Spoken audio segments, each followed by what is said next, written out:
Bleak House by Charles Dickens, Chapter 16, Tom-All-Alones. My Lady Dedlock is restless, very restless. The astonished fashionable intelligence hardly knows where to have her. Today she's at Chesney Wold. Yesterday she was at her house in town. Tomorrow she may be abroad, for anything the fashionable intelligence can with confidence predict. Even Sir Leicester's gallantry has had some trouble to keep pace with her. It would have more, but that his other faithful ally, for better or worse, the gout, grips him by both legs. Sir Leicester receives the gout as a troublesome demon, but still a demon of the patrician order. All the Dedlocks in the direct mail line, through a course of time during and beyond which the memory of man goeth not to the contrary, have had the gout. It can be proved, sir. Other men's fathers may have died of the rheumatism, or may have taken base contagion from the tainted blood of the sick vulgar, but the Dedlock family have communicated something exclusive even to the leveling process of dying, by dying of their own family gout. It has come down through the illustrious line like the plate, or the picture, or the place in Lincolnshire. It is among their dignities. Hence Sir Leicester yields up his family legs to the family disorder. And a goodly show he makes, lying in a flush of crimson and gold in the midst of the great drawing room, before his favourite picture of my lady, with broad strips of sunlight shining in through the long line of windows. Outside, the stately oaks, rooted for ages in the green ground, which has never known ploughshare, bear witness to his greatness. Inside, his forefathers, looking on him from the vaults, bear their testimony to his greatness too. My lady is at present represented near Leicester by her portrait. She has flitted away to town with no intention of remaining there. The house in town is not prepared for her reception. It is muffled and dreary. Only one Mercury in powder gapes disconsolate in the hall window. What connection can there be between the place in Lincolnshire, the house in town, the Mercury in powder, and the whereabouts of Joe, the outlaw with the broom? Joe sweeps his crossing all day long, unconscious of the link, if any link there be. He sums up his mental condition when asked a question by replying that he don't know nothink. He knows that it's hard to keep the mud off the crossing in dirty weather, and harder still to live by doing it. Nobody taught him even that much. He found it out. Joe lives, that is to say, Joe has not yet died, in a ruinous place, known to the like of him by the name of Tom-All-Alone's. It is a black, dilapidated street, avoided by all decent people, where the crazy houses were seized upon when their decay was far advanced by some bold vagrants, who, after establishing their own possession, took to letting them out in lodgings. Now these tumbling tenements contain by night a swarm of misery. Twice lately there has been a crash and a cloud of dust, like the springing of a mine, in Tom-All-Alone's, and each time a house has fallen. These accidents have made a paragraph in the newspapers, and have filled a bed or two in the nearest hospital. The gaps remain, and there are not unpopular lodgings among the rubbish, as several more houses are nearly ready to go. The next crash in Tom-All-Alone's may be expected to be a good one. This desirable property is in Chancery, of course. It would be an insult to the discernment of any man with half an eye to tell him so. Whether Tom is the popular representative of the original plaintiff, or defendant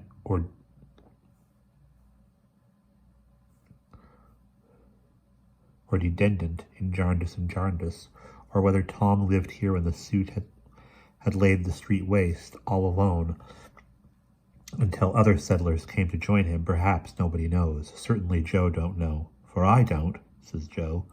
I don't know nothink. It must be a strange state to be like Joe, to shuffle through the streets unfamiliar with the shapes, and in utter darkness as to the meaning, unfamiliar with the shapes, and in utter darkness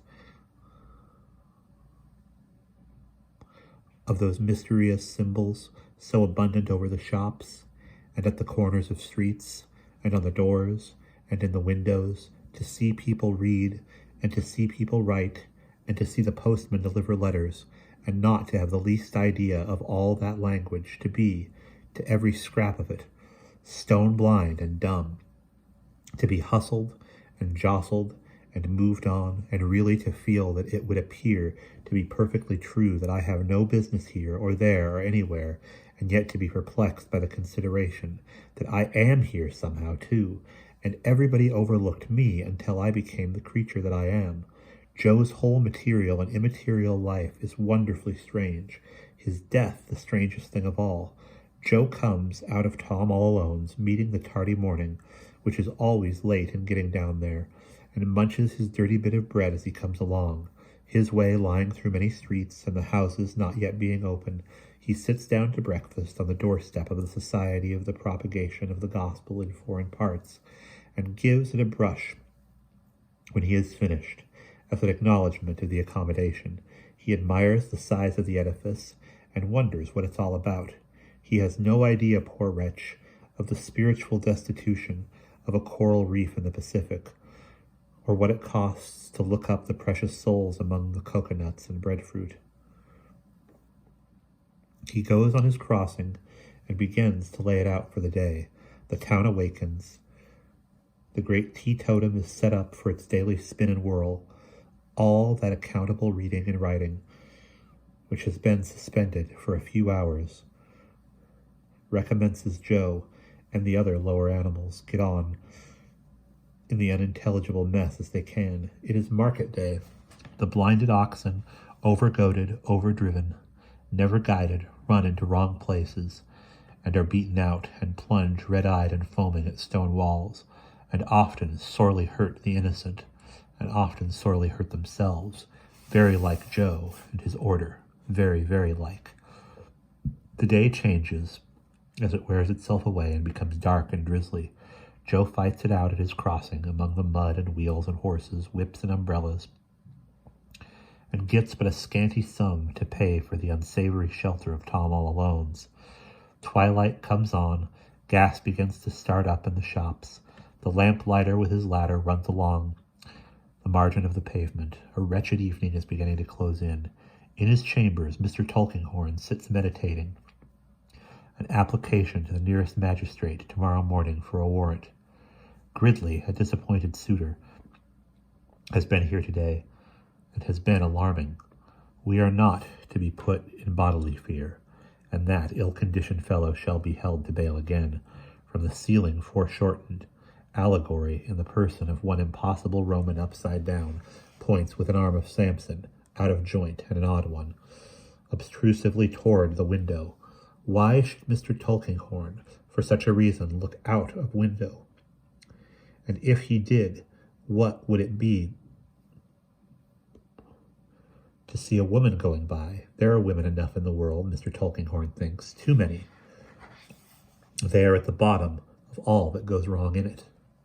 But they are not all like the woman who now leaves him and his house behind, between whose plain dress and her refined manner there is something exceedingly inconsistent. She should be an upper servant by her attire, yet in her air and step she is a lady. Her face is veiled, and still she sufficiently betrays herself to make more than one of those who pass her look round sharply. She never turns her head. Lady or servant, she has a purpose in her and can follow it. She never turns her head until she comes to the crossing, where Joe plies with his broom. He crosses with her and begs. Still, she does not turn her head until she has landed on the other side. Then she beckons to him and says, "Come here." Joe follows her a pace or two into a quiet court. "Are you the boy I've read of in the papers?" she asks behind her veil. "I don't know," says Joe, staring moodily at the veil. "Nothing about no papers. I don't know nothing about nothing at all. Were you examined at an inquest? I don't know nothing about no. Where I was took by the beetle, do you mean?" says Joe. "Yes." "That's me," says Joe. "You mean about the man, him as was dead?" "Hush, speak in a whisper." "Yes. Did he look, when he was living, so very ill and poor?" Oh, jest, says Joe. Did he look like... Not like you, says the woman, with abhorrence. Oh, not so bad as me, says Joe. I'm a regular one, I am. You don't know him. You didn't know him, did you, my lady? Says Joe. Even he has gone at the suspicion of her being a lady.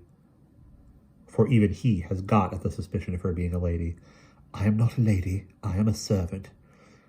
You are a jolly servant, says Joe, without the least idea of saying anything offensive, merely as a tribute of admiration. Listen and be silent. Don't talk to me and stand farther from me. Can you show me all those places that were spoken of in the account I read? The place he wrote for, the place he died at, the place where you were taken, and to the place where he was buried. Do you know the place where he was buried? Joe answers with a nod. Go before me and show me all those dreadful places. Stop opposite to each, and don't speak to me unless I speak to you. Don't look back. Do what I want, and I will pay you well. Joe attends closely while the words are being spoken, pauses to consider their meanings, considers it satisfactory, and nods his ragged head. I'd fly, says Joe. But fen locks, you know. Stow hooking it. What does that horrible creature mean? Exclaims the servant, recoiling from him. I don't understand you. Go before me. I will give you more money than you ever had in your life. Joe screws up his mouth into a whistle and takes his broom under his arm and leads the way, passing deftly with his bare feet over the hard stones and through the mud and mire. Cook's Court. Joe stops, a pause. Who lives here? Him what got him his writing and give me half a bowl, says Joe in a whisper without looking over his shoulder. Go on to the next. Crook's house. Joe stops again, a longer pause. Who lives here? He lived here, Joe answers as before. After a silence he has asked, in which room? In the back room, up there. You can see the window from the corner. Up there, that's where I see him stretched out. Go on to the next. It is a longer walk to the next, but Joe, relieved of his first suspicion, sticks to the forms imposed upon him and does not look round, by many devious ways, reeking with offence of many kinds. They come to the little tunnel of a court, and to the gas lamp, lighted now, and to the iron gate. He was put there, says Joe, holding to the bars and looking in. Where? Oh, what a scene of horror.